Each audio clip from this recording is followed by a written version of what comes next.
A new rec center, new basketball court. Those are just some of the new updates this year within the Mill Creek Metroparks.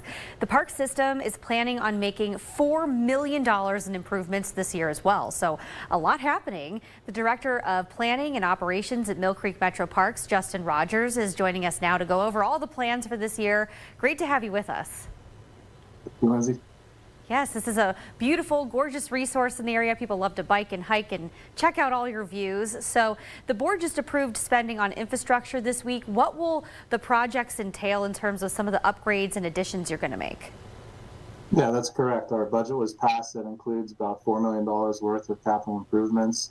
And we really try to, distribute those funds to address our needs and regional facilities throughout the Metroparks system. So you'll see various road improvements. We've targeted 3 different roadways in Mill Creek Park.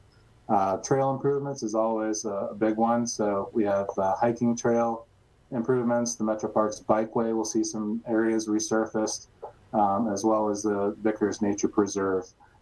So those are just a couple of the annual projects. And then you'll also see improvements to, as you mentioned, the Wick Recreation area. That rec center will be opening hopefully in a couple months.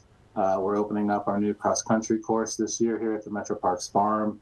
And on Monday, we just opened up our indoor player development center at the golf course. So it's really exciting and busy time for us. Yeah, and some of this work you said will start in terms of the infrastructure updates in the summer. So will people notice that if they're biking or walking the trails too? Absolutely. We'll let everybody know when we're embarking upon various construction projects. Hopefully the closures and delays are not too significant and are only closed when we're out there doing the road work or the parking lot improvements.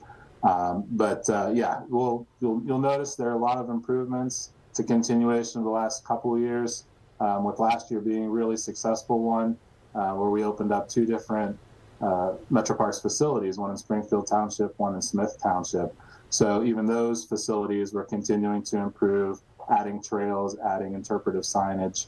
So definitely people will notice a lot of the improvements going on.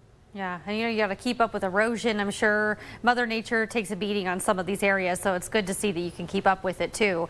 Some places can't. So real quick though, the Wick Recreation Center, this is something that you're working on opening in just a couple of months, you say. So what can people expect when they get there, and what will all of this offer?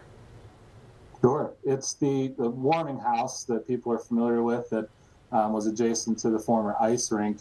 In the past decade, we've converted that into a deck hockey rink. So the Wick Recreation Center will be a support facility for items up at Wick, such as the deck hockey rink, the Karinka playground, the wet playground, and certainly all of the athletic facilities, including the par 3 golf course up there. So we have improved restrooms. We'll have a sales shop for athletic equipment. It'll be the home for our recreation department personnel. And there is a large room that will be a community room available for rentals, programming, etc. So we're excited to bring that online to be able to provide more 4-season opportunities at the Wick Recreation area, which is our main regional athletic recreation hub. Oh yeah, a lot of us, we're ready to get back outside. It's cold though, we'll have to wait, but it sounds like there's gonna be a lot of great things waiting for us once the thaw of spring starts to happen. I really appreciate you joining us. Thank you so much on all of this and all of the information coming up, because I know you're always doing something new. Thank you for your time. Thank you for the opportunity.